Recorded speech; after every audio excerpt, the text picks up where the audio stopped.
Repair box. here. Is this televised or recorded? Just curious. It is? Yes. Okay. Are we broadcasting?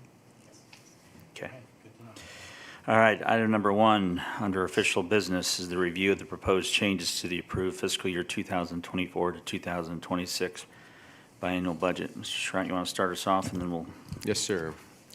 So the city of Jenks has historically produced a 2-year budget, a biennial budget, and so in year 1, we go through both years, and so the City Council, the JPWA, the Jenks Economic Development Authority, and the City of Jenks, the Jenks Aquarium Authority all approved both year 1 and year 2. Statutorily, those entities technically only approve a 1-year budget, and so we like to show 2 years, kind of plan ahead, and then the goal is that if everything generally comes into the estimates that we predicted in year 1, we have minimal changes to year 2.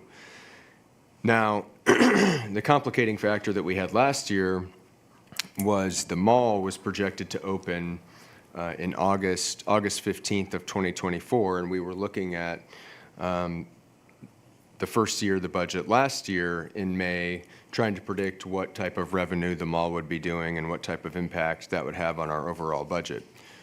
And we had pretty good estimates based on publicly available documents from Simon Property Group, which is a publicly traded company. We also had estimates from Simon Property Group themselves on what they thought the sales per square foot would be, and I think that we conservatively budgeted revenue at that time for 9 months of the year, 9 months of mall revenue, knowing that our fiscal year starts July 1st, so we have July, and then August they open, and we begin to really see the sales tax collections once they're remitted to the state and then remitted back to the city in September and really October. And so what we have is basically 9 months of revenue from the mall that has come in. And so if you look, as of May of this year, we've collected about $15.4 million, or 92.8% of our sales and use tax revenue budget of $16.5 million for this fiscal year. And so for the current fiscal year to date, the average monthly receipt for sales and use tax is basically $1.4 million. And so if we were to have a conservative estimate for next month, which would be June, we're estimating we're going to receive about $1.488 million in sales and use tax revenue. So if we meet that estimate, we will end the fiscal year with $16.874 million in revenue, which I'm pleased to say it would be, if these things happen, $300,000 above what we had predicted last year for this current year. And so we take those numbers and we say, well, we only had 9 months of the mall collections, so we need to add in for next year the full year, so the additional 3 months. On top of that, we looked at the surrounding communities, how they were doing sales and use tax-wise. And most of the communities in the Tulsa metro area, except for the city of Jenks and I believe the city of Catoosa, everybody else was flat this year or down in sales and use tax revenue, up to 3, 4, 5%. So we're looking at this as we're going to add 3 months of mall revenue, which we basically add in $1.1 million to our existing budget of, this year's budget is $16.874 million, or actually is $16.5 million, and we're going to increase that by about $1 million, and is a 24% increase, well, let me back up here. So we're increasing the budget by 1.1 million. And we're attributing 75% of that, of the 1.1 million revenue increase for next year to a full year of the mall collections. So the other 25% increase related to the 1.1 is attributable to an estimated 0.5% increase in overall collections. So we have the mall, we had 9 months, we're adding in 3 months to the 9 months we estimated last year, which we still were, we came in, even, we budgeted conservatively and we came in above that, hope to come in above that number. We're adding in an additional 3 months of mall revenue. And then for every other revenue source for sales tax, we're budgeting a 0.5% increase. We think because of the traffic and that the mall is generating and current and future projects that will be open within the next year, that we can sustain a 0.5% increase on everything else, which is, I think, extremely conservative. And then for the use tax collections, we're estimating a 2% increase. And based on our historical use tax collections, our use tax has been increasing significantly over the years. And so again, we're trying to be very conservative here and say that we expect a 2% increase in the use tax. So we are estimating a larger projected revenue for next year, and it's 75% attributed to the mall, 25% attributed to the 0.5% increase in overall sales and use tax collections, and a 2% increase in use tax collections, a 0.5% increase in sales tax collections. It's kind of complicated to get there and explain, but does that generally make sense? It does. Can we just have a rolling question? Yes. Okay. So we're projecting a 24.2% increase in sales tax. Yeah, year over year, right? And I think this is over the budget. Over the budget, yeah. And if I recall, the last council meeting, we're collecting 27%, 27.5% year over year. How does that factor in? The Are those comparable at all? The 27% increase is largely attributed to the mall. Okay, And so, but it's only 9 months of the mall. right. And so now we're saying, so we had 75% of the year we were receiving mall collections. Now we're going to estimate the full 100%. Okay, And of that 100% that we're now estimating, we're going to increase the budget by 1.1 million, and 75% of that increase is attributable to the 3 months of the mall. Okay.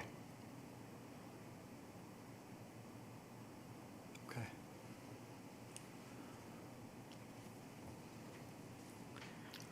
I'm doing a lot of air math in my head. Well, yeah, I'm doing some air math too. Chris, are you saying that 17.723 million is 24% more than 16.57 million?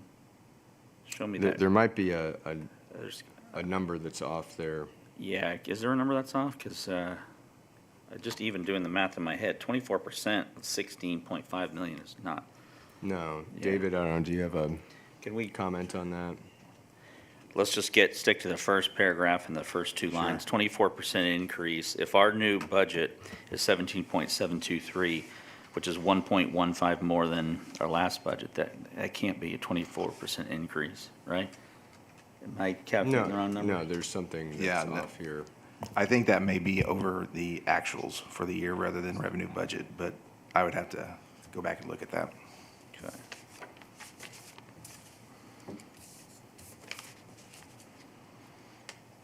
But I do know the numbers are good, not the percentage, but the numbers are. Okay. So this is just worded wrong? Yes. Okay. How should it read? I'm guessing actual, it would be an increase over actual, which would kind of align with Council Short's comment about 27%. Okay, that's kind of how I was thinking. It feels like this, what we're budgeting is a 24% increase over actual, 24.2 over actual. Good news is we're receiving, at least in the first part of that we're receiving 27% plus. Correct. So the way I'm thinking about this is a very conservative budget if we maintain that 27% year over year, month over month, prior year growth rate. Is that, Yes. okay? Where are you getting the 27% number from? The Actual. increase in sales Okay, tax. okay. The For increase this of the fiscal year. the increase of the total sales tax collected the last few months has steadily been going up, By 27, now 27 and a half. My Okay. point is, I think we're budgeting to actual 24. So what that would imply is a decline in the growth rate, not a decline in revenue, but just a decline in that rate of growth. But if we maintain that rate of growth through the 12 months, we'll have a fairly healthy surplus, Okay. all things being equal, on a revenue basis. I have Correct. a general question, since this is my first swing at this as well. Are we taking linear projections on trends, or are you actually getting down to the granular level, like a zero base to go back? And the reason I ask that is we had a number of businesses that opened this last year besides the mall, and we've got some that are projected to open. I don't know how granular you're getting into these projections. I was just curious. What we look at is, finance produces a document internally every month on sales and use tax collections that goes back 15 years. And what we see is over the last 5 years, high single and double-digit increases in sales and use tax. We don't anticipate, and that's without the mall. We don't anticipate that because when we look at other cities, this is how we're getting to the general increases. When we look at other cities, this is the year that there's finally been the pullback that I think we've been anticipating in consumer spending, that we saw a surge during and after COVID, and we were anticipating, and now that pullback has occurred this fiscal year. We haven't felt it at the city of Jenks because we had the mall open, which is generating $1.8 to $2 million in sales tax. So we have this large increase, and what we're trying to do is forecast what the mall will do for an entire year while also really tempering our expectations on historical increases for everything else within the city by saying that we only anticipate a 0.5% increase in sales and use tax. And I think that perhaps where some of this is confusing is in our city budget, we receive 3.55% in sales tax. But then 0.5% of that is transferred out to the Vision Fund. The full 3 amount is transferred over to the JPWA because they back city bonds and they back aquarium bonds, and they need to show revenue on their books, and then that revenue that's transferred to the JPWA is transferred back to the city, 2% of that. And so that's where you see on page 4 of 16, transfer from JPWA, that's a portion of the sales tax that was transferred to JPWA but not the full amount. Just an additional question then too, again, first swing at this. The numbers that are projected, are these gross numbers or are they netted out where we've got TIF obligations? They would be, it depends on which page you're looking at. Yeah, well, I'm just, The revenue would be gross, and then, Yeah. Yeah. and then the transfer would show up in Yeah. the expenditures. okay. John, I think to your question, so I'm going to rephrase it, maybe help me. I think what you're asking is we've had other businesses, ex outlet mall, open in this last 12 months. And I think that's what we're trying to project to, that growth rate of 0.5% of ex outlet mall. So whenever new businesses come in, that may push that growth rate higher, but they're not forecasting it. Because we're really not certain of the timing, don't know what type of impact, sales tax impact we might have with whatever business is open and or close. And I think to Chris's point, in the banking industry, we've been expecting a slowdown for a while. And to Chris's point, it really hasn't happened yet to any large degree. We don't see credit issues on the consumer level. We don't see credit issues on the commercial level either, which is good. But we are anticipating a slowdown in growth. And so that will likely impact at some point. Again, Chris, I think, articulated it well. We don't see it here in the city of Jenks as acutely as other municipalities who haven't had the luxury of basically an adrenaline shot. Right. We don't have ceteris paribus, not all things are equal at this exactly. point because of the mall. But my expectation is, frankly, hopefully as businesses surround the mall influence, that halo effect of the mall, that we will likely maintain that growth rate. I would agree. Even though we'll have to start then the following year, that growth rate will fall pretty dramatically. So I want to make sure we're all emotionally ready for that delta is going to change dramatically because you won't have the growth on growth. But I think what we're seeing, and you look at some of these, page 4, a $32 million revenue number, versus a $24 million revenue number a year prior. That is healthy. And that's something that, allows us to do certain things like fund JEDA, fund, those things that we want, fund, some of the projects, the capital outlays that are outlined in here. And, I think we're all in agreement. There's some staffing, positions we'd like to see, put in here, and kind of we can get into the expense side some, later on today. Agreed. Yeah, I'm just trying to determine how we normally, so I'm hearing we're taking a monthly analysis, month over month, to come up with estimates when you're making your projections. Again, I was Right. just curious at the granular level. The Tulsa market's pretty fickle too, from a standpoint, don't mean that negatively, but whenever there's something new, people flock to the new. And of course, as the footprint of the outlet mall grows, we could pick up more regional traffic, which will help balance that out. I heard this morning the projections, if this budget bill passes, they're trying to get it in by Memorial Day.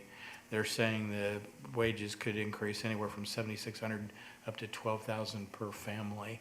So that could have a positive impact on spending. That's a political projection, of course. Good luck with that. Chris, real quick, you had mentioned, and David, you'd mentioned the 2% usage fee, and just for clarity, because it does get confusing, that use tax, sorry, not usage fee, the use tax is principally for the average citizen, like an Amazon delivery, that those sales tax dollars that aren't predicated on a physical location here in the city of Jenks.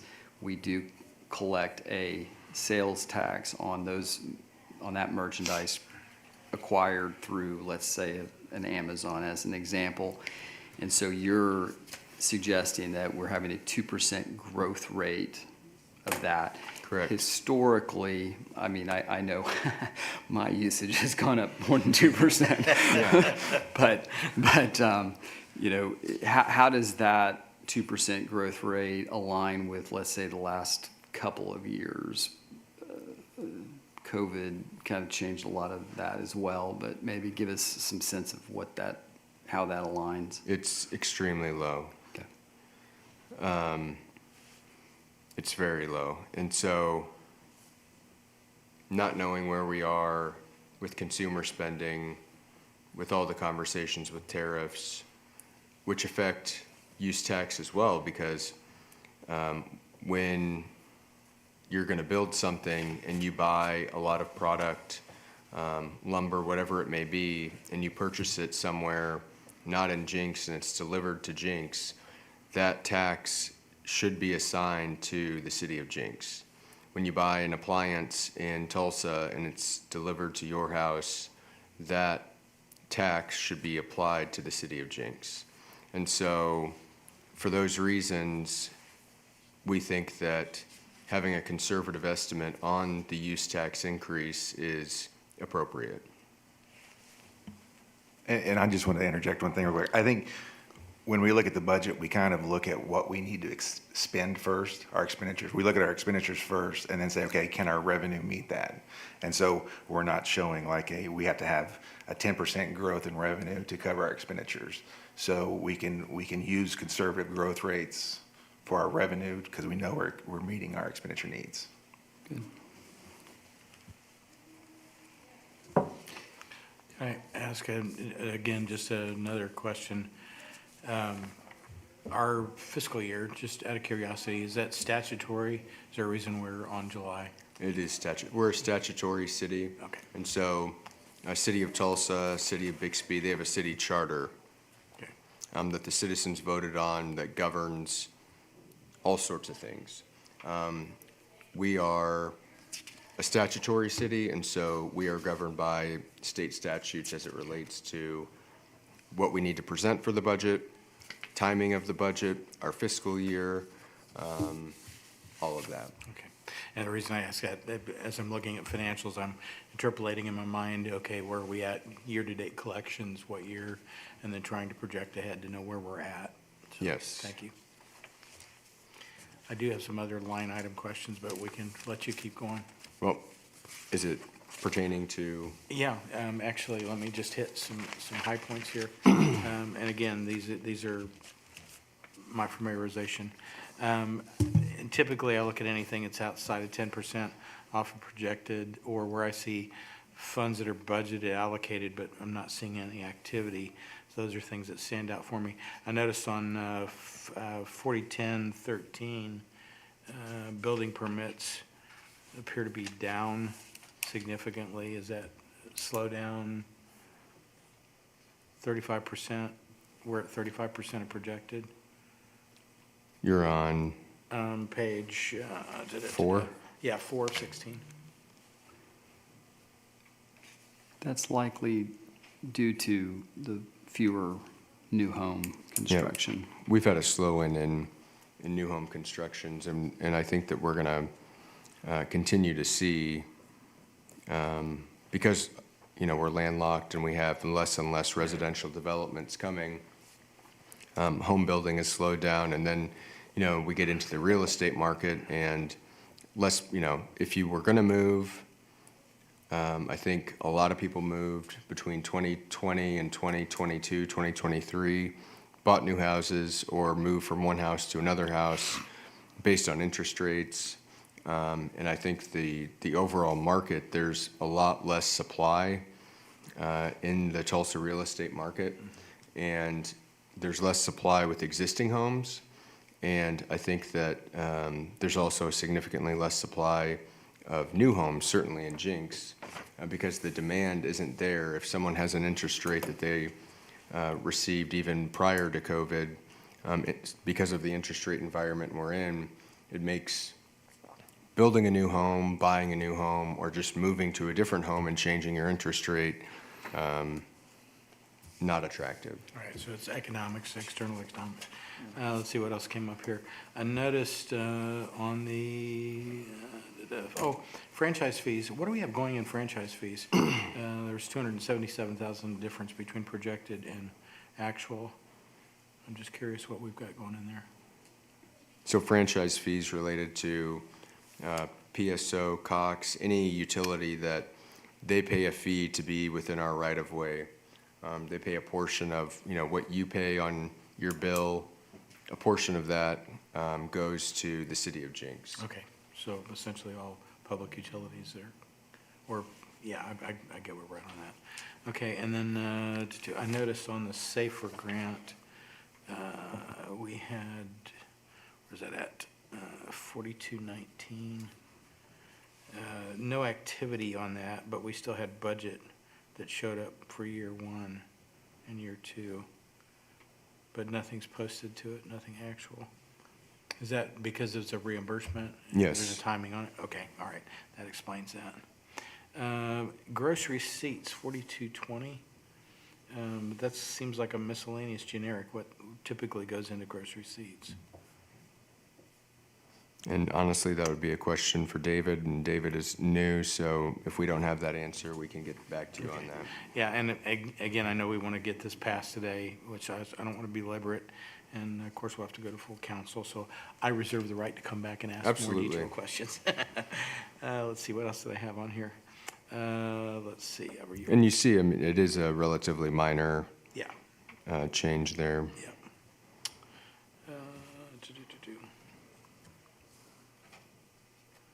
Just another generic question, sign permits and sign licenses, and I'm just kind of throwing this out for discussion.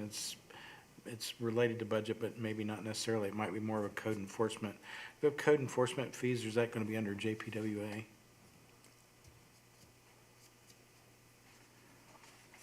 Where I'm going with this is, this is a pet peeve, and I apologize.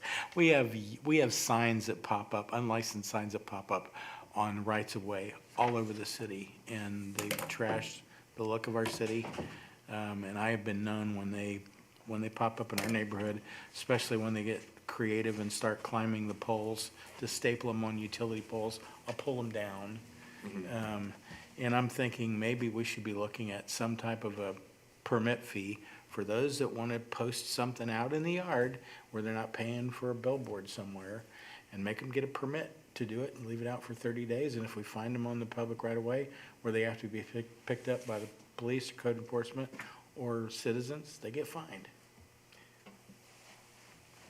And this has been, in the 10 years I've been here, an ongoing discussion about code enforcement and how we enforce signs in the right-of-way, how we enforce different banners that, any type of sign that may be put up by a business, signs that may be put up by real estate agents, signs that may be put up in the right-of-way by mowing contractors, any number of things. And, if it gets to a point where we receive a complaint, like say, for instance, at the corner of 111th and Elm, we'll go out and pick up the signs. But going back at the contractor to say, I think the question is, if we don't want the signs, then we don't necessarily want to create something that says you can put signs in the public right-of-way for a fee. And if we did have that and the signs were going up, then we would be trying to track these people down to assess them some sort of fee after the fact. You got or one right fine. across the street at the library. on a Didn't lawn we, mowing. didn't we pass ordinance a few years back related to signs? I know Marseille led the charge on that, even campaign signs doesn't. They're not allowed. Yeah, well, John, I'm just gonna tell you this, unless we get budget to hire a person, that's all they do. We don't enforce a lot of things. I'll pick them up for free as long as you guys are going Well, to charge for me doing it. There's signs everywhere, there's code broken all the time, and unless code enforcement gets out there and gets after it. There's no teeth in what we're doing here, so, Do we have a code enforcement fee for it, or fine? no, I don't think so. It's, if there's I'll give you a It's almost scenario. more expensive to pursue that than, I'll give you a scenario of how this goes. If a business has a sign that is not allowed per the code, and we receive a complaint, we request that the business owner, property owner, remove the sign. Oftentimes, they do remove the sign. We've had instances where the request is made, and that business owner or property owner then goes around and takes pictures of every other sign that does not meet our code and says, I think staff is in a situation where we do have an ordinance on this, and it's, I think, ultimately a policy decision of council. Are we going to go and have a very strict enforcement process? Because it is, as the mayor alluded to, a tedious process. And I think that this isn't unique to Jenks. I mean, there's even articles in the Tulsa World about Counselor Lakin going around, on Saturday mornings and picking up what he calls a litter on a stick in public right-of-ways. And it's something that we constantly deal with, we've been dealing with, and unless we want to dedicate resources to some sort of strict enforcement, I think that we're going to have to continue with whatever hodgepodge process we have. I think most of the other wards, especially as we go south, have HOAs that pretty much self-enforce. And I'm cognizant of it because it's Ward 1, and Ward 1 gets trashed with the signs. So Yeah.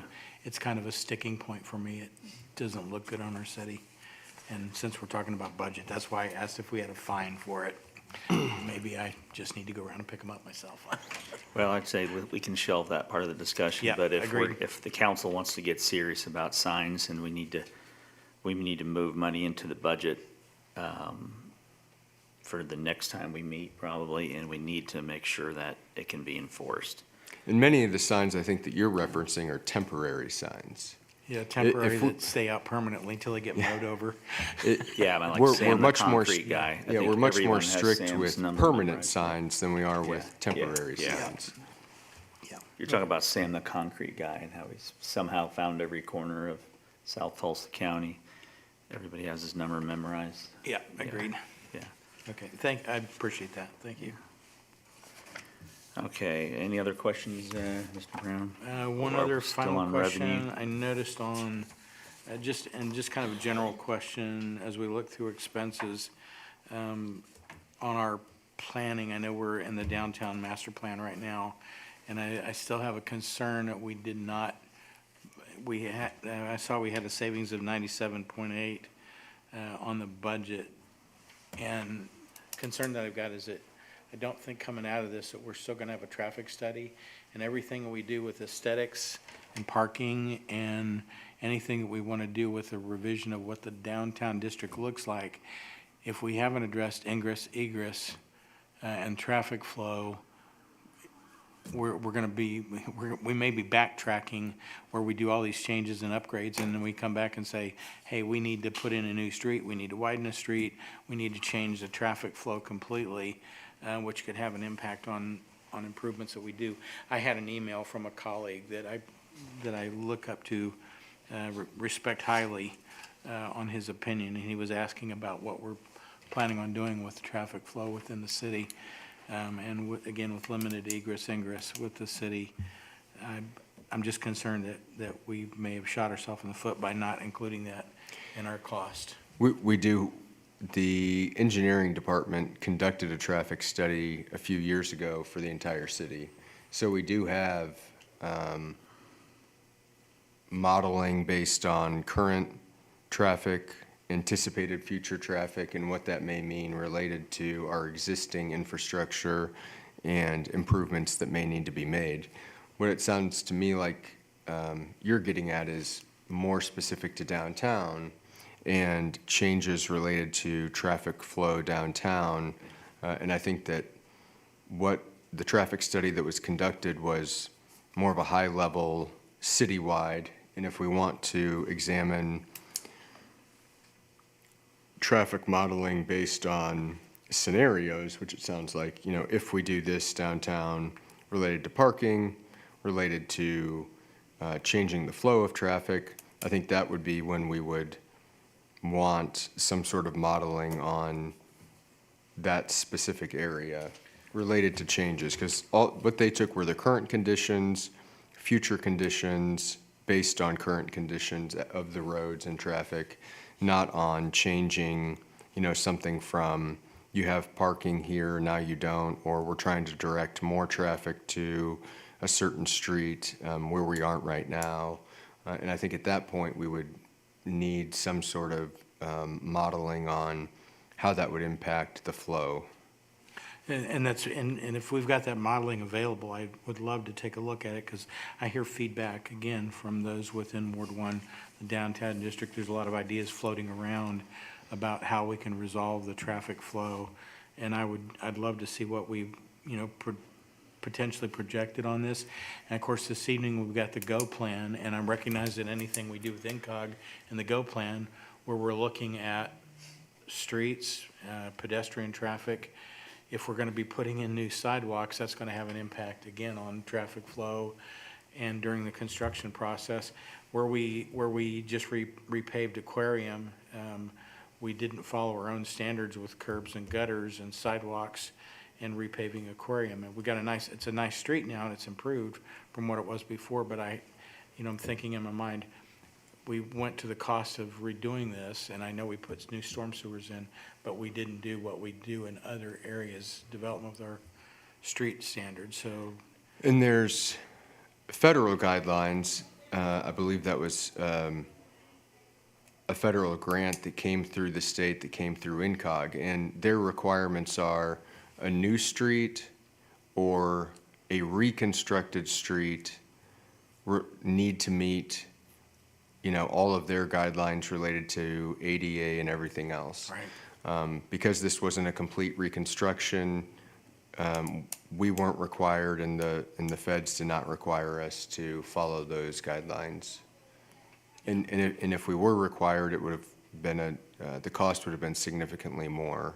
And so I think the idea was, let's do what we can with the money available, still meet the federal standards to accept the money to do the project, but.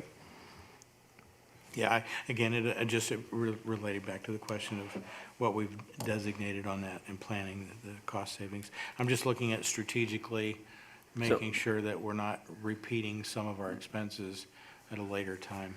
All right, so back to the original question, Mr. Brown. You are on 241 city planner's budget. You were concerned that it's too much of a downward. I'm just. If you have a concern and you want us to make a modification to it, let's just make that suggestion.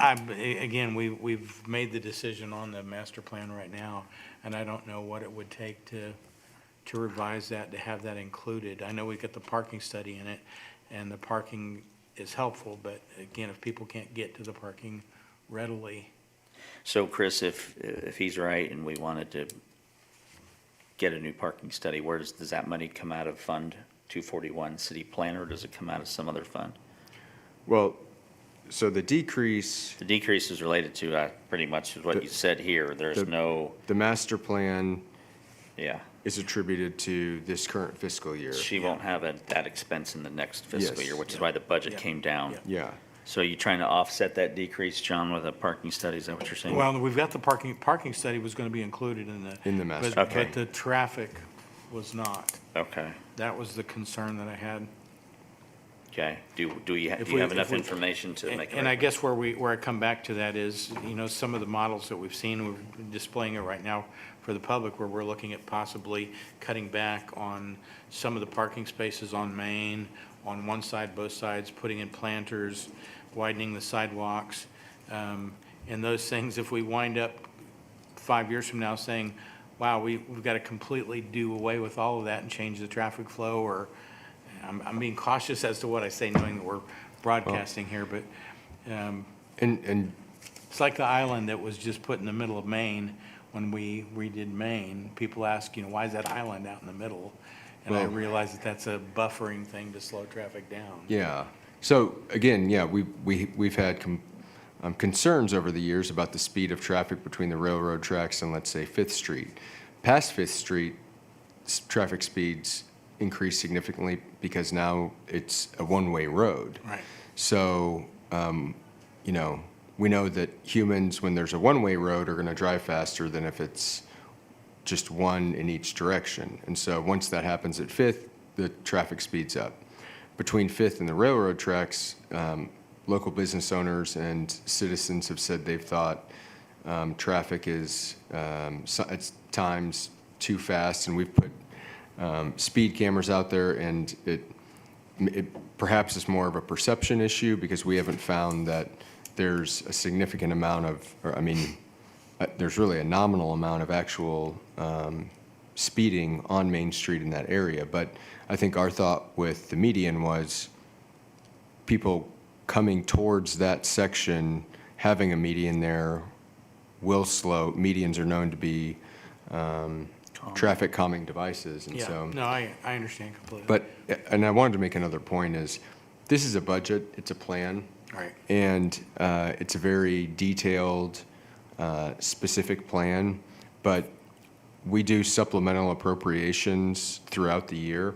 If we are getting towards the end of the downtown master plan, and we think that we need modeling on doing this with parking, doing that with parking, diverting traffic from Main Street, we can certainly come back at that time when we have more information and appropriate additional funds for a traffic study related to those specific scenarios. Okay, yeah, that's fine. I appreciate that. One last general question, and it goes back to the city budget. Staffing-wise, I see we've budgeted an increase, which is good to make sure that we're competitive.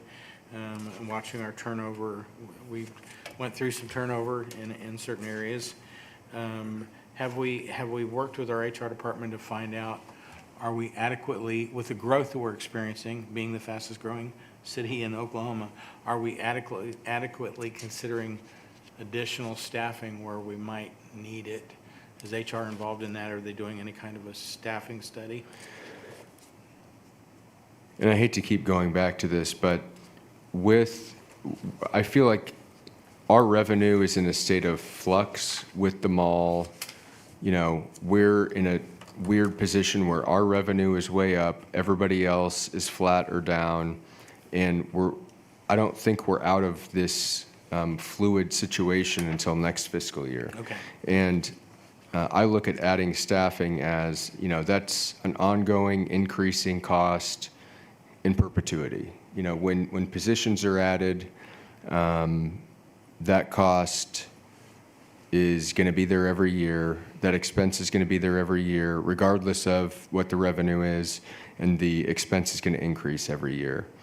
I know we need more staffing in numerous areas, but in order to be fiscally sound and within our revenue, there's certain things that I think that we can wait at least one more year on adding some of those positions. If that makes. It does. I understand the conservative side of it. From a practical side, I look at my own position right now, where if we lack redundancy in certain areas, what is the opportunity cost of not having somebody that can back up if we lose a key individual? When we've lost people in finance before, or the turnover we had in engineering, that has an impact on our capacity. So it's just a concern to make sure that we don't sacrifice efficiency, effectiveness, and opportunities in order to build a bigger pad. So just a. I just want to add that the council's will to supplement Marseille, get her back up, is something we want to implement right away without any delay. I would also ask that we keep our questions and answers we're 45 minutes in, we're going Yeah, nowhere. okay. My We have to be apologies. more succinct or we're Okay, not. very good. Yeah, Thank we you. budgeted 90 minutes. Thank you. And we do have a position for, to support the planner. So Yeah, we can Except talk, that's budgeted in here. it is in Okay, this thank budget. you. yeah, thank you. We Thank could you. talk details about the Thank you. human resources aspect later. All right. So Mr. just going back to expenses, we have 6% increase, a pay increase. We estimate an increase of $355,000 or a 3% increase in our personnel expense. You know, we have really minimal changes to the maintenance and operations. These transfers, again, relate to sales and use tax transfers back and forth between our legal entities. And then we have a master fee schedule that is included that we said that we will go over every couple of years because we got to a point a few years ago where a lot of the fees had not changed in years and years and years and years and were not comparable to other cities. And so really the summary of all of this is what was presented last year. We have very minimal changes to the operating revenue and expenses. The changes that we do have, we tried to explain as it relates to revenue with the outlet mall and then being conservative on the rest of the city in terms of sales and use tax collections. Our goal is always to be a financially sustainable organization that is budgeting revenue conservatively. We don't control the revenue, especially with the city. But what we can control is expenses and trying to keep those expenses in line with our revenue projections. And I really do think next year, this is David's first year presenting the budget. We will be presenting a 2-year budget next year. We will have a much better picture of the mall. We'll have a much better picture of what we and other communities are doing in terms of sales and use tax and what our capacity will be as it relates to this entity, which is the main entity. The other, you know, the JPWA, the Jenks Aquarium Authority, the Jenks Economic Development Authority, those are public trusts, and the beneficiary is this organization. And so, you know, this is really the heart of the budget, and it's predicated on things that to an extent we can influence, but to an extent we can't, and that's consumer spending and, you know, the consumer demand then drives new business. And so our influence on that is basically what we try to do operationally is make this the best place to live in Oklahoma, the best place to visit in Oklahoma. That's why we've been the fastest growing city, you know, over time for 25 years. And we try to do that with our police officers, our fire service, our public works crews, even the aesthetics within the city, and making it a good place to visit and a good place to live. So again, there's minimal changes to what was previously approved last year. And if there's any additional questions or recommendations, if those could be sent to our Chief Financial Officer, David Sims, and me, and we will address those. And our plan is to have the summary of this document published. We're statutorily required to publish this budget in the Tulsa, not the Tulsa World, but a newspaper of a certain circulation, which would be the Tulsa World. And so our goal is to have that to them by no later than May 28th and have a budget hearing on the full budget on June 3rd, the first meeting in June. And the thing is if there are, you know, significant changes that council would like to make, we still also have then the second meeting in June to approve the any of those changes. But we have to pass the budget Yeah. by July 1st. Quick question, costs for improvements to the ranch property, would those be reflected under maintenance and operations? Because obviously we own that asset now, it's going to, There's costs so associated with it and improvements. we have, You can give me the short answer. no, Okay. no. That we have special funds Okay. and we It's have. just somewhere else? Yes. Okay. Good enough. All right. Any other questions, Mr. Brown or Mr. Short? You need a motion? No other questions? All right. If one of you would like to consider passing this as a recommendation to the full city council. we can I'd like to entertain make a motion to recommend this passing to the Jenks City Council as Second. presented. Thank you both. We have a proper motion, and a second. Let's vote, please. John Brown?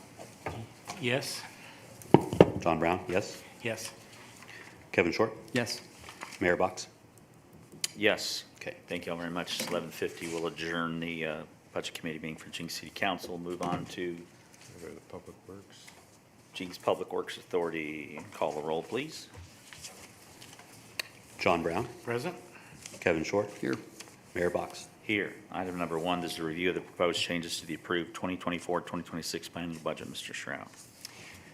Mayor and all members of council, revenue assumptions are largely predicated on water and sewer sales, industrial water sales, and then our stormwater and sewer fees. We, every year, look at the surrounding communities and what their water, sewer, and total fees are, and we are almost every year either the lowest or within the lowest 3 in terms of our fees for usage. And because we have significant improvements that we need to still make at the wastewater treatment plant, with the lift station, with the force main, we're talking in the tens of millions of dollars. We've issued debt to the tune of about $13 million for the wastewater treatment plant. That debt is serviced through the revenue that is produced from these sales. And so we are recommending a 5% increase in water rates and an 8% increase in our sewer charges. If you look at what we consider the average use of a household at 8,800 gallons, our water rate is relatively low. It's in the mid-range of the surrounding communities. Our sewer rates are the lowest. And so then the total cost to our resident, the only city that would be lower would be Glenpool. So for the average household using this amount of water, they would be charged for the water and sewer $111 a month. The only city that's lower would be Glenpool at $105 or $106 essentially. And so to continue to, the cost of kind of providing this service to the citizens dictates that we have to make improvements over time, capital investment, and to make that capital investment, we generally borrow money or apply for low interest loans from OWRB. And to sustain that debt service and to sustain continued investment in the system, we recommend these increases. All right, thank you. Mr. Brown, any questions? Mr. Short, looking at a 5 and 8% increase, all things considered, 8,800 gallons goes from $111 to $118. I think these seem very reasonable, given our metrics in comparable municipalities. We've talked about over the years, I think we've done everything humanly possible to maximize the wastewater treatment when we expanded it 4 years ago. So this makes total sense to me to make sure we stay ahead of this, and when our citizens, they expect everything to go down. All right, thank you, Mr. Short. Mr. Brown? Nope.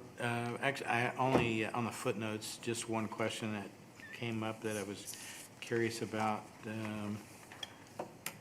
Do you mind if I just really Sure, quick go absolutely. through the rest of the summary here? Yeah, no, that's fine. Is- That's fine. So the industrial water sales, that's water that we sell to Green Country Energy. There's a 25% markup. We have increased that slightly, that budget. Stormwater sewer, we're proposing a 50% increase to that fee, going from $6 a meter to $6.50 a meter. Expense-wise, again, we're budgeting for a 6% pay increase to continue to be competitive. Our total expense increase is going from, it goes to about 3.9 from 3.56 million. Maintenance and operations, largely, we're talking about relatively small percentages of changes there. And then the transfers to and from our other legal entities, we have changes there at about 5%. So I got through that now. No, it's fine. And actually, the questions I've got are more out of curiosity. I can hold them for David for later. Okay. They're not relevant to my decision on what's been proposed.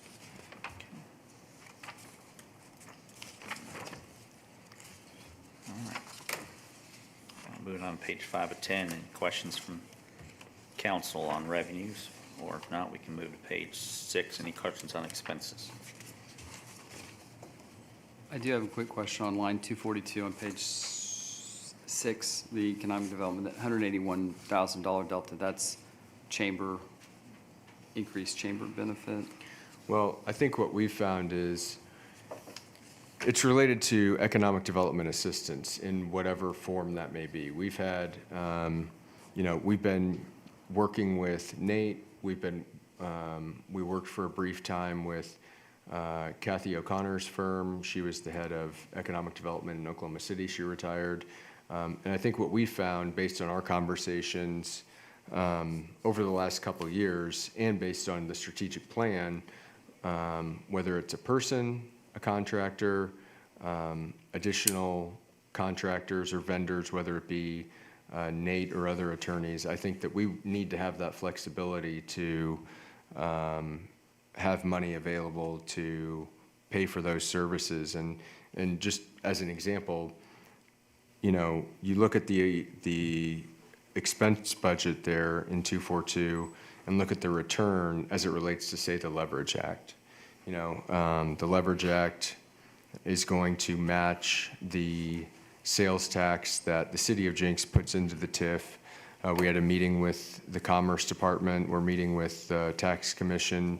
Commerce approves it, the Tax Commission implements it, but we did not budget for this, but from our meeting with Commerce, we should start receiving the state's matching portion of the city's portion that goes into the TIF, which is 2% of our 3.55%. And so I know we're going to do some more air math here, but when you get into the scope and amount that we're talking about, the mall the market value has been assessed by the county assessor at $170 million. The base for the TIF for that property is $12 million. So on $158 million, Simon's going to be paying something like $2.2 million in taxes that will be going into the TIF. 25% of that is going to go to the school, which will be about $500,000. So directly to Jenks Public Schools, and the city will retain something like $1.6 million from the sales tax from the Leverage Act for TIF projects, meaning public infrastructure projects. And so when you start adding the property tax, you start adding the matching sales tax. If we collect 1.8 to 2 million, that would be going into the TIF, and then the state is going to match that. We're talking about a significant amount of money that will be coming in over the next 25 years to fund public infrastructure projects. And that really all comes from our efforts in economic development. And I know that TIFs can be confusing, but TIFs really are created for improving municipal infrastructure and doing it in a way that incentivizes the private sector to build a lot of the public infrastructure. But in our case, I think we will have such strong revenue numbers from the mall alone, even though this is a much larger TIF and an even larger TIF area, there will be significant excess funds for municipal infrastructure projects in the TIF project area. And so I think that when we're just trying to have a little more to work with for economic development assistance in 242. Fair enough, very supportive, thank you. Anything else, Mr. Short? Mr. Brown? No questions. All right. No more questions at all as it relates to Public Works, or no more questions on that page? No more questions on Public Works. All right. Make a motion, we approve proposed budget for Jenks Public Works Authority. I'll make a motion, we approve the Jenks Public Works Okay, we budget have- as proposed. Second. Thank you. We have a proper motion and second. Let's vote, please. John Brown, Yes. Kevin Short, Yes. Mayor Box. Thank you. Yes, adjourned at 12 PM.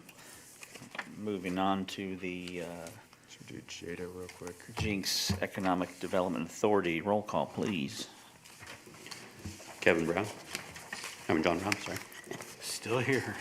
Kevin Short, Here. Mayor Box. Yes, sir, here. Item number one is review of the proposed changes to the 2024-2026 biennial budget. We're going to go over the summary on page 2 or 3. Mr. Shroud. Chair and members of the authority, this is a fund that was seeded with $4 million a few years ago. It does not have a recurring revenue source. We've been budgeting money out of this fund for facade improvement grants or incentives, kitchen grants. Some of those were pilot projects, some of those are ongoing projects. To say that there's a precise amount of money that we budgeted, we just thought we would budget what we thought was a fair amount of money based on the demand. Some of that is also due to the kitchen grant program was a pilot program. I think it's been successful. I think the building owners and restaurants that have used it to build kitchens in existing old buildings, we have seen a lot of turnover and a lot of great new restaurant and food concepts that have come in that will be generating significantly more sales tax revenue than the building was before they arrived. And so that's, I think, a conversation for a later date is, do we extend the kitchen grant program? And something that I think about is, I say it about the city, I say it about all of these organizations is, my number one goal is we can't meet the mission of any of these organizations without financial sustainability. And the one organization that we have here today from the city, JPWA, JEDA, and JAA, that really doesn't have an ongoing revenue source to make it financially sustainable is the Jenks Economic Development Authority. We haven't identified a replenishment revenue source to keep that organization with enough money to continue these incentives. And so I think that strategically has been on my mind for the last couple of years, and I think that we'll be talking about maybe some options here in the next couple months to hopefully identify a revenue source that will make this a financially sustainable fund. Because right now we have the seed money going out, and we need money coming in. When you see revenue in this budget, it's fund balance revenue, meaning, we have a savings account of X, we give out, we spend, 500 one year, 500 the next year, 500 the next year. So the 4 million is no longer 4 million. Now it may be 2.5 million. And so my goal is, if we think this has been successful, which I think it is, we need to make sure that this is a sustainable fund with identified revenue sources, and we're working on identifying those. But for this year, we budgeted $800,000, and we think that that's enough for if there are changes to some of the different incentive programs we have. If you have any questions, I'd be more than happy to answer them. Mr. Shrout, I'm sorry, Mr. Brown. Yeah, just following what you just said, is the potential there, if we identify where we've got JEDA funds going into specific districts or businesses, where we can apportion a percentage of the sales tax, then to go into a fund to replenish this at a future time? And we can, and that's,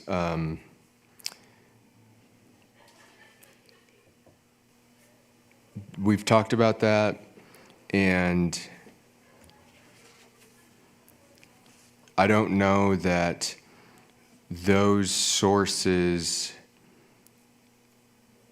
that, take for instance a facade grant, you know, are we going to go, if we provide a facade incentive, are we going to track a $10,000 incentive and go back to the, you know, location and try to track that? And when you get to the bigger amount of money, the $250,000 kitchen grants, there are specific requirements to receive the kitchen grant, and there's specific revenue thresholds that are supposed to be projected and met related to those kitchen grants.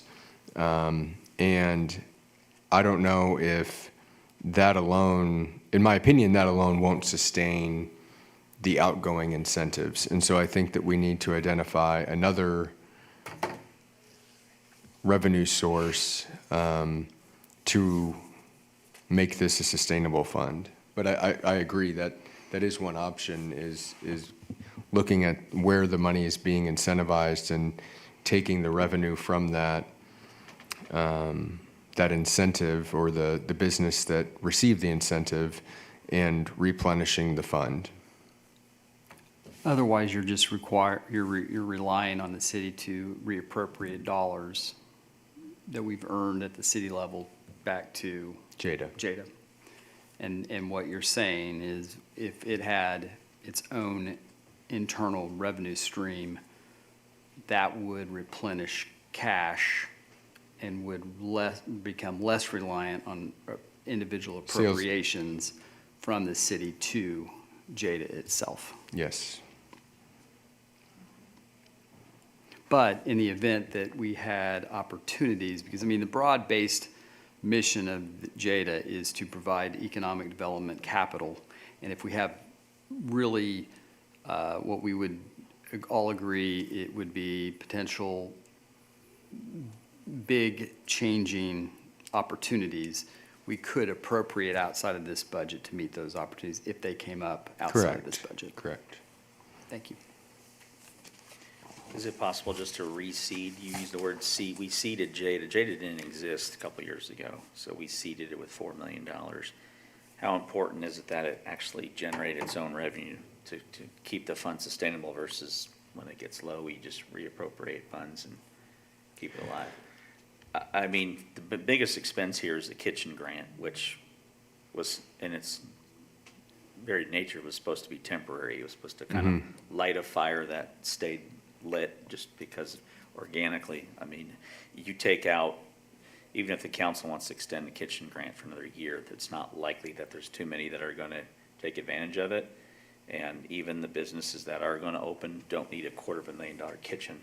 So, you know, we need to start thinking, if JEDA is going to survive in 10 years, well, what kind of grant, what's it going to pay for? Is it simply facades, awnings, getting buildings up to code? I think frankly, at some point we need to turn this into a life safety thing. If the building's 105 years old and they're putting in a new kitchen and they don't have a sprinkler system, maybe we should start thinking about funding the long-term survivability of downtown with more of a public safety infrastructure mindset versus here's a kitchen we hope you guys produce.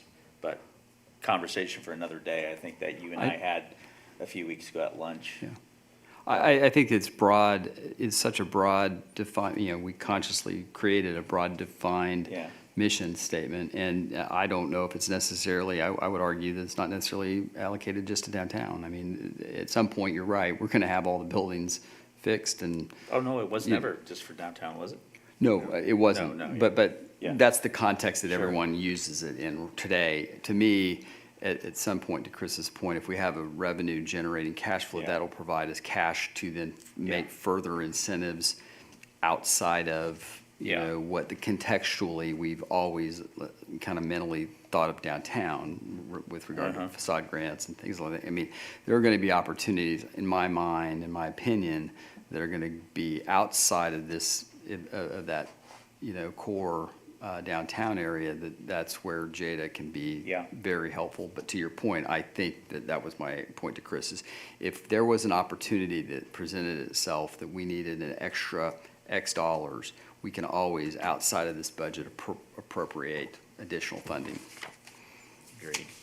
Maybe we can have a discussion about this at a later time, because I can think of some other areas that we could potentially fall into this realm, but don't necessarily fall into a facade or a kitchen grant category.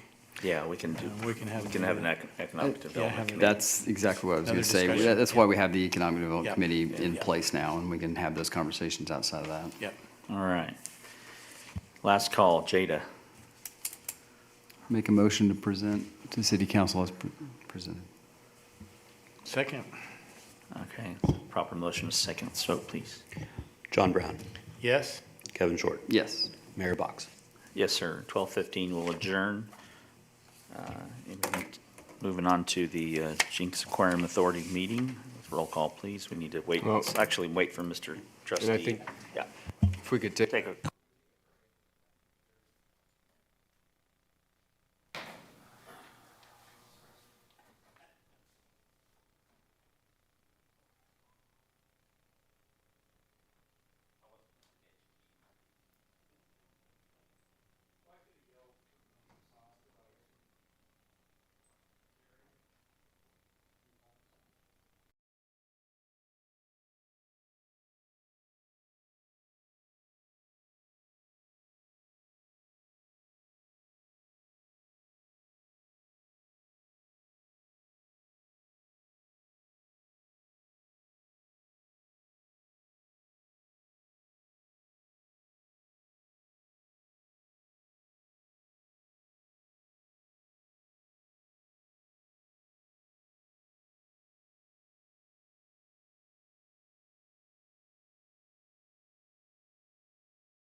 Test, test, test, 1, 2.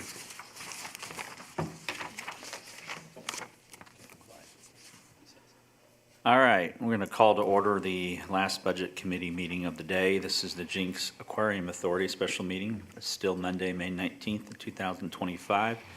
It's roughly 12:20 PM. If you could please verify our attendance, please, sir. John Brown. Here? Keith Montgomery. Here. Mayor Box. Here.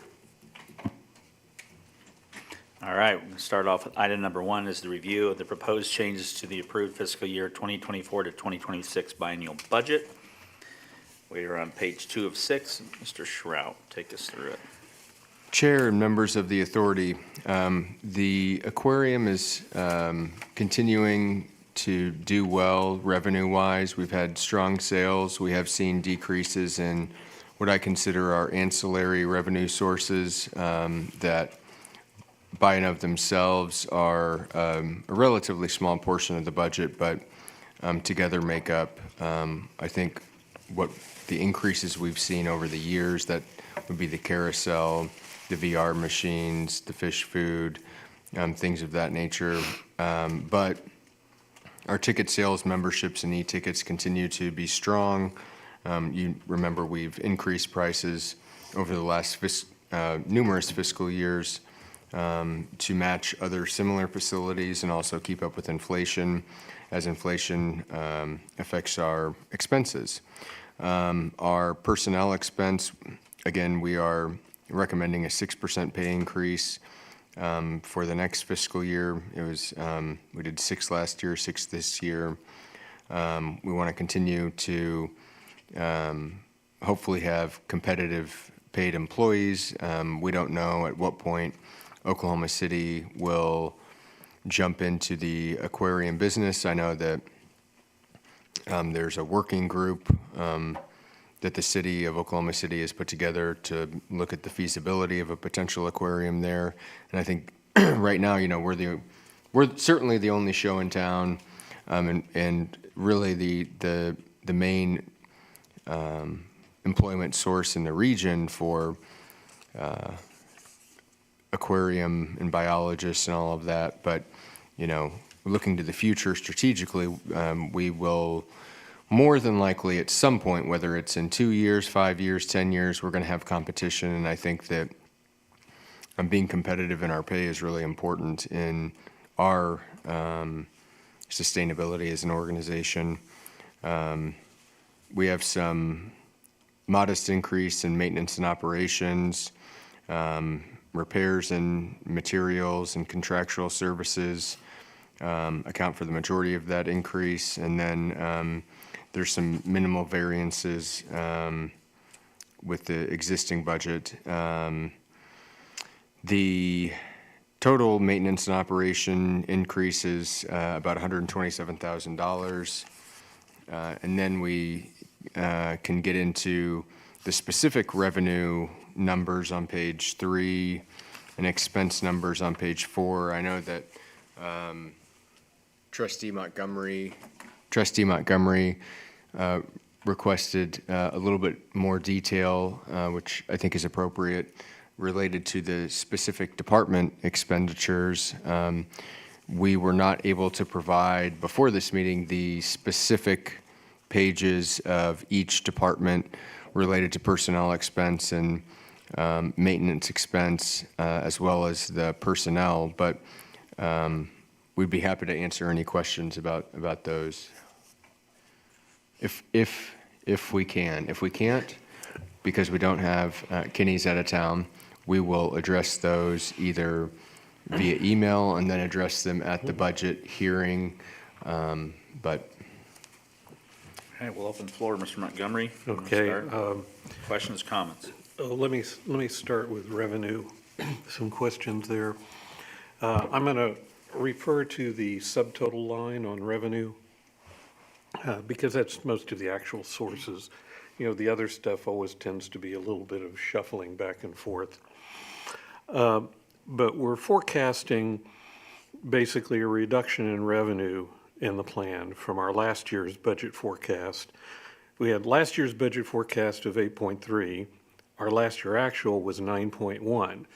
And the likely number for this year is probably in the 8.5 to 9 range, depending on, that's just taking a linear view of it, but usually this next quarter is one of our better quarters because attendance goes way up, and that's why I say it could be more like 9.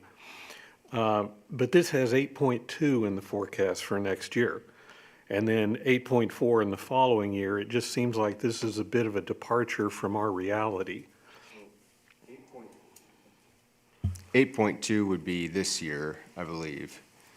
Well, no, you go, yeah, 8.2 this year. 8.4 next year. Yeah, and like I said, we're likely closer to 9 this year on actuals. Just like the previous year, we were way over actuals compared to plan. Why aren't we forecasting a little bit more? I remember last year, last year it was a lot of concern that, we're thinking we just had this big bump post-COVID and it's going to be coming down. Well, it didn't. It stayed up there. So, it seems like we're forecasting extraordinarily conservative based on where we are in reality. And so that's kind of my question. If there is a reason for that, what is it? Other than for the sake of being conservative? Well, there's being conservative and then there's being realistic. And, as I've stated the last several years, I kind of prefer us to be a little more realistic, because I think that will help us later on with some of the fundraising we're doing out there and things like that. If you show a budget and somebody looks at it and says every year you're blowing by it by $800,000, Well, see, that Keith, says, they're going to be kind of concerned that, Yeah. and I would be too, are you really forecasting what you expect? Or are you just saying, we expect every year to be a down year? And I don't think that's the intention either.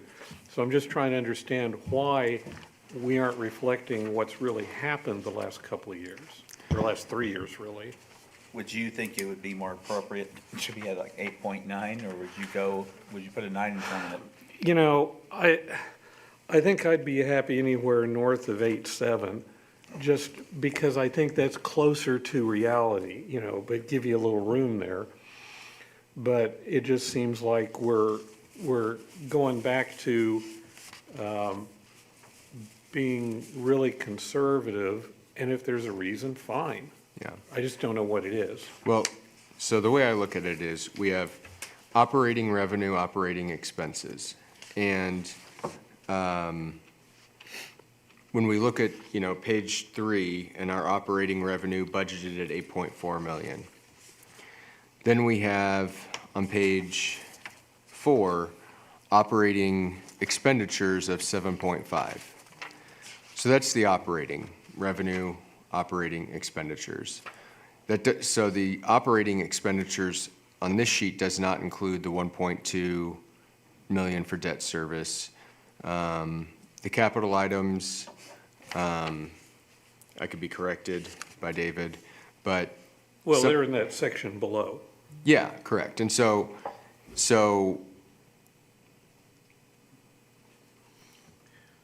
But again, I guess my point is, the lower you forecast the revenue, the more you are going to have, from a cash standpoint, pull things out of other accounts. I see where you're going. And so, it just seems like to me, you set an expectation, which is, your operating staff hopefully is trying to do everything they can to do well on revenues within reason. But if you're saying, guys, you really only had to get 8.4. But that's not how it's communicated to them. It's, we have specific people that are responsible for specific revenue sources. Then we have, the largest revenue source being membership and tickets. And, Which we've gone Certainly. way over our forecast every Certainly. year for And- basically the last 3 years. yeah. And on the revenue side, we have transfers from Fund 93 to account for some of the, And that was my question. What is Fund 93 because I don't remember. That would have been the, Is that our balance? when we refinanced the revenue bonds in 2020, and I think we had a principal amount of 15 million due, and we refinanced in an amount of something like 22, Yeah, we had an additional $7.5 million. which, to my knowledge, went into Fund 93 to fund the construction of the research and development facility. Okay, so that's more just showing, and I think John and I raised the same issue last year, that for those of us that spend our careers in business, having an income statement, cash flow kind of approach is better. This always puts them both together, and that creates even more confusion. I agree. When someone from outside looks at it. David will work on that. So that would be a request again, and I'm sure John will echo that. Again, if you want to forecast this way on the revenue, I don't have a problem with it. I just didn't understand why, because, again, our numbers, our actual numbers for the last 3 years are much higher than this. Correct. And if we were to increase the revenue numbers by $500,000 for operating revenue, we'd be at 8.9 million. Okay, well then, if you look down, we have the 8.4 subtotal for operating revenue. Then we have these transfers in, and one of them obviously is the fund balance operating transfer from Fund 59. Right. And I never anticipate needing that. And that's one of my other things on But this that- list.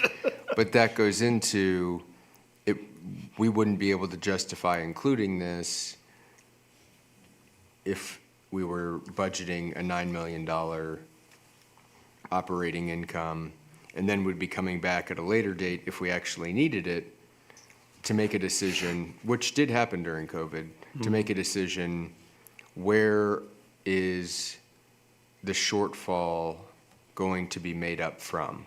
Is it going to come from the fund balance of the aquarium, Fund 90, or is it going to come from the fund balance of Fund 59? And if it's budgeted now, we don't have to have that discussion. I don't anticipate, I never, over the So last. that's the intent of leaving that in, is so you don't, So it's there. so it's there. And We that- can use it. That was one of my other Yeah. questions, because, okay. Yeah, I mean, All right. we haven't been using it. We're not going to use it unless something happens beyond our control. And to have it there is to say, at the beginning of the year, if something happens and we have a shortfall, this money is available. And that decision is made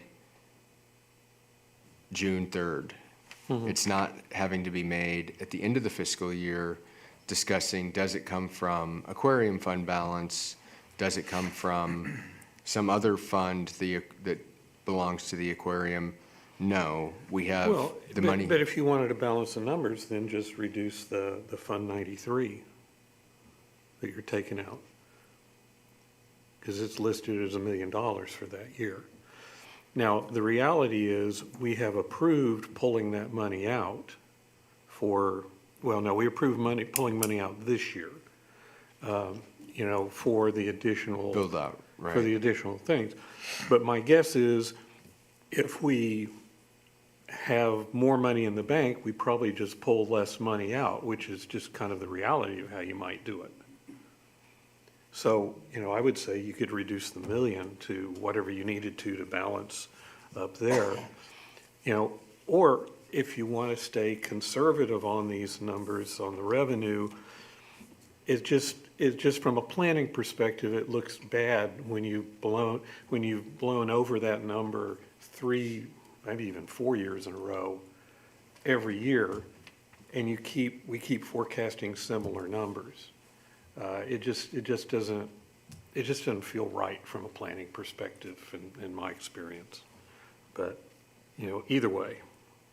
But to your point, Keith, you say blowing over that number, going back to the 22-23 budget was 6.9. We ended up with 84.55, so we went over by 1.5 million, 1.5 million. That's significant. Yeah, The next year, we went over by, 700,000, 800,000, yeah. and then we don't kind of know where we're gonna end up. Well, here. but my personal guess is you're probably in the 8.8 to 9 range. You think? Well, I mean, if you just straight line it, Yeah. if you just did a straight line estimate, it's a little over 8.5 million. But that last quarter is your highest, is I believe, that's your highest attendance quarter because it's got the part of the summer in it. So you're thinking April, May, and June of this calendar Yeah. year are gonna take that 6.437 million up to 8.9 or? I think it's Okay. it's very likely. Yeah. Now, is it 8.8 or 9.1? I have no idea. When do you think would be the right time to start maybe ratcheting down the conservatism of this budget? Well, Is it now, or is it like I next year? said, Or the new budget, 2-year budget?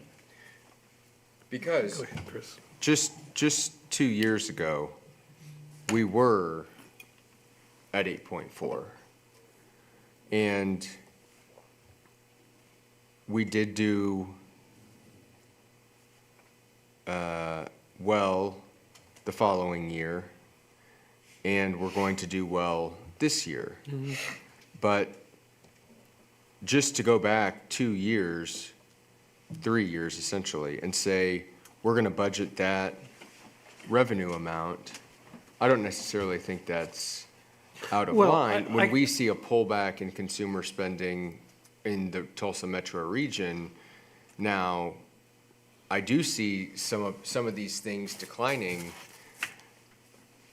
with, okay, we get people in the door, they've paid the money, well, now, they're less inclined to continue paying money for these ancillary revenue sources. And we have things that, whether it's the VR, carousel, fish food, I mean, I'm seeing numbers there that are the lowest in 3 years. And so, So the inside the fence discretionary you see coming down some, yes, or it's certainly not where it was, which is reflected in that 8.4 number already. What about the But- Simon bump? I mean, is there any part of you that thinks, for you guys that are putting these numbers together, that there's an increase in traffic into the aquarium simply because people are coming to a mall, coming into Jenks that probably wouldn't have come here prior years? yes, I think, Yeah. Okay, I'm not opposed to Yes. the 8.4. I do see, I'm just wondering if, in our corporate world, I see companies like ours, mine, we never make our forecasts. It's like, why do we keep budgeting these huge numbers? We always have a calamity, something happens, we never make them. And I also see companies that are very conservative and they always make their numbers. I mean, there's a bigger gap. Just depends Yeah. on how far apart you think we need to be. Again, it's how you want to approach it. But I wouldn't have been surprised to see an 8.9 there, an 8.75. That wouldn't have surprised me at all either. So I would say you need to, think about that. If you guys feel that there's not a reason to adjust it, I can live with that. It just, again, every year we blow right through it. And ever since COVID, every plan we've had, we've exceeded our revenue on that line by anywhere from 600,000 or 700,000 to, I think one year it was like $1.2 million or 3 or 4, I don't remember exactly. And it just feels like we're maybe being a little too conservative on what we really think is gonna happen. yeah. And I think that,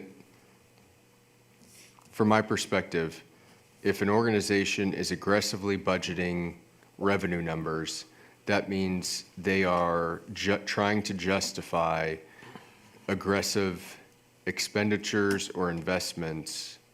And in this case, the conservative estimate is only to, in my view, have to justify on paper a backstop in place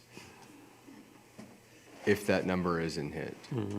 And have that backstop in place starting at the beginning of the year, as opposed to having to have that discussion about what the backstop will be later in the year. If I Because- could jump in, and going back to what David said at the beginning, when we're looking at our budget, focusing on on the expense side, because we can project accurately what we're gonna do expenses, but we can't always project what the public is gonna do on income. And I do have one question that relates to that. Are we using full accrual?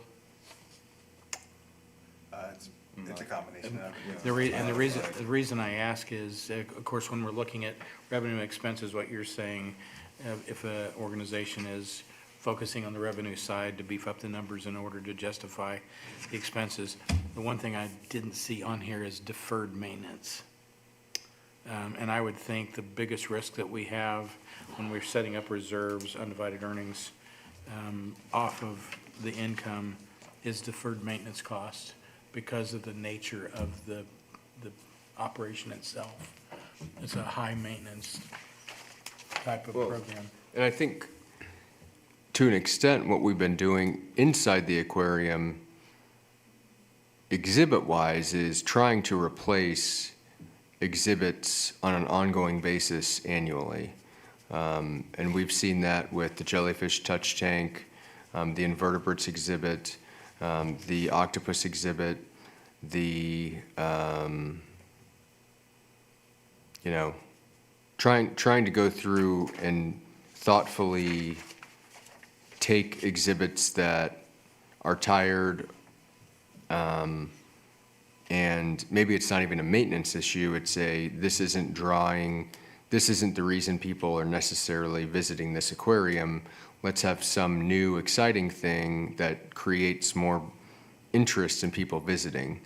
Now, deferred maintenance, as it relates to things like the roof, as it relates to things like our HVAC systems. Filtration, all of that. I guess my view is the goal is always to bring in more revenue, to continue to increase the aquarium's fund balance to a point that a deferred maintenance item like a roof that's $1 million, or whatever the deferred maintenance may be, is easily absorbed by the existing fund balance. Yeah, John, I think I'll answer your question maybe a little differently. We're not accruing for maintenance costs. We're paying them when they occur. And so, that's why occasionally we will have we need to replace I think the last big one I remember was replacing one of the generators. And so we had a separate line item at the JAA to replace that. Now, some of the other ongoing maintenance costs are included in the expenses already, but a major replacement typically is not, although we do have a schedule that was worked out several years ago of expectations of major maintenance and replacements, that I'd say has been reasonably accurate. But I don't know that they've shown that again. I think it showed up in one of the budget packets a couple of years ago, that list did. But no, unlike, some companies may actually accrue for a deferred maintenance type stuff, we do not, in the way our accounting seems to work. So, okay. Just a housekeeping thing. Down in that second section on revenue, we continue to show the personnel in 940 down there. Is that because we're capitalizing that? I'm sorry, could you repeat that? On page 3, in that second section, below the subtotal we've been talking about ad nauseum, we have fund balance personnel in 940, which is basically our exhibits group. why is it still showing up here? Because we capitalized. Because we're capitalizing. And we, even Kenny and Yeah. John, we've asked them. So we can capitalize the entire amount, or do we just capitalize their share? Because they do maintenance work too. I don't know specifically these individuals, but I know I do. well, no, I mean, the share of their, what is being capitalized, because we have had this goes back 3-4 Right, years, right. where we're trying to have an accurate representation of what our capital costs are. And if Kenny's spending 25% of his time on a capital project, we would rather have that reflected Right. in the audit, that's a capital expense. Okay, that was why I was Yeah. curious, because originally, it was more of an artifice of us trying to keep it as kind of a separate thing. Yeah. And But if that's the case, that makes more sense. Okay. On expenses, you know, again, with the level of detail, it's kind of hard to look at it. But, I mean, are our personnel numbers roughly the same? Have they increased? I know we had some open positions about a year and a half ago that, you know, they were working to fill. I just didn't know anything about where we are on the personnel side. And that would be a question for Kenny. I know Okay, that all right. we're generally about where we have been in terms of the number of personnel. Now, what percentage is filled, what positions, you know, with some of these positions, there is, I think, naturally at any organization like this, there's turnover. But I could not specifically answer that at the moment. Okay. You might ask Kenny to send us a note or something, just, I will also add that they did make, him and his team made some requests, and we included those in this budget, so. was that one additional person, 100 can additional get that detail people? to you. I don't know. Okay. That's Sure. kind of what I'm asking. Okay. But when you go through the cost side, what's driving our cost? I mean, obviously, you know, compensation for the employees is gonna go up 6%, got no problem with that. But what other things are key cost areas that are increasing on us? What about utility costs? Are they going up, staying flat? Didn't know. And kind of a more general question, I don't think it affects this first year in the budget, but it should certainly affect the next year's, that's year 2 number, is what are our cost expectations with the new quarantine building operational? You know, or are its costs higher or lower? Is the personnel about the same? That's what my recollection was, the personnel was about the same. And what kind of timing does it have and impact? That's really not a question for this, but I want to be sure that that's on the table the next time you guys are looking at it. We should see a significant increase on utilities. Well, I hope it's a more efficient building. I would expect it to go be down. lower Lower. because everything should be more efficient and the insulation should be better and so Everything's forth and new. so on, although it physically is a larger building. So that may offset it too. I don't know. And just as a more general question, I know we had the repairs in here. You know, yearly we do repairs on the roof. What's do you know the status of that as to where we're trending towards an overall replacement being required? I think we can go another couple of years without Okay. doing it. Okay.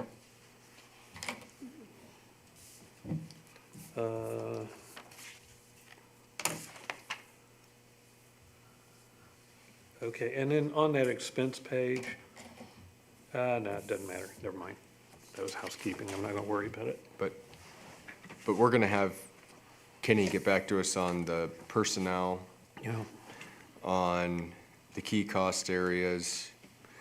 yeah, and- I'm just more curious, you know, your mention in that, on the front page was, here's a really big group of stuff, and that cost is going up.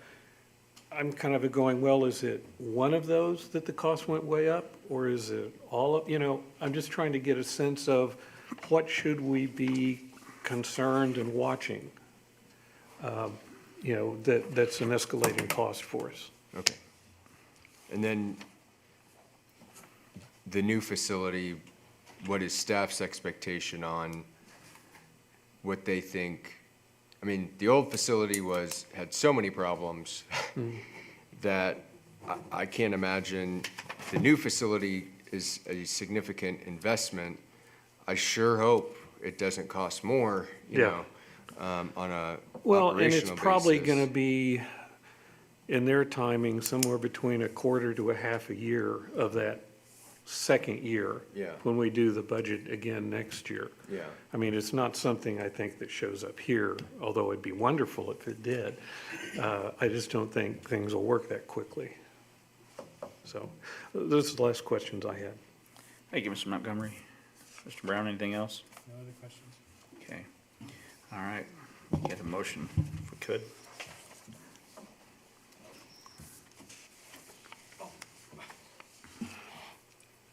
I move to approve the budget. Second? Thank you, gentlemen. We have a proper motion and a second to recommend this budget to JAA. Vote, please. John Brown, Yes? Keith Montgomery, Yes. Mayor Box. Yes. And I have for you, David, since the same question. I do all this stuff down at the county too. And here's the number one request that we've asked of them, and it's because the people ask it of us. But as a result of not everybody knowing when our fiscal year is, and as a result of people staring at this, and it doesn't take long before they realize that they're in the deep end of the pool. What we'd asked of the county, and they did it, I'd like to ask you to do the same thing, is when you reference, like if you go to Aquarium Authority, page 2 of 6, when you reference that we currently have revenues that are 89.9% of a budget, can you also reference what percentage of the fiscal year has been completed as well? So we see 2% signs, one next to each other. We are 75% completed with the year, but we are at 89% of revenue. So that's everybody at every basic level knows that the bigger number obviously is good. So they're not sitting there trying to do air math like we're always doing. So I would ask that we always, whenever we have a partial fiscal year, even on page 3 of 6, where it says actual 3/31, most of us know that there's 3 months left in the fiscal year. But if we could just make a note right above it, that's 75% of the year is complete. So everybody, and this is a transparency issue, so all of our residents can see this and kind of get it a little bit quicker, is that we have a percentage next to a percentage of fiscal year complete. It jives, right? You guys know what I'm talking about? Yeah, okay.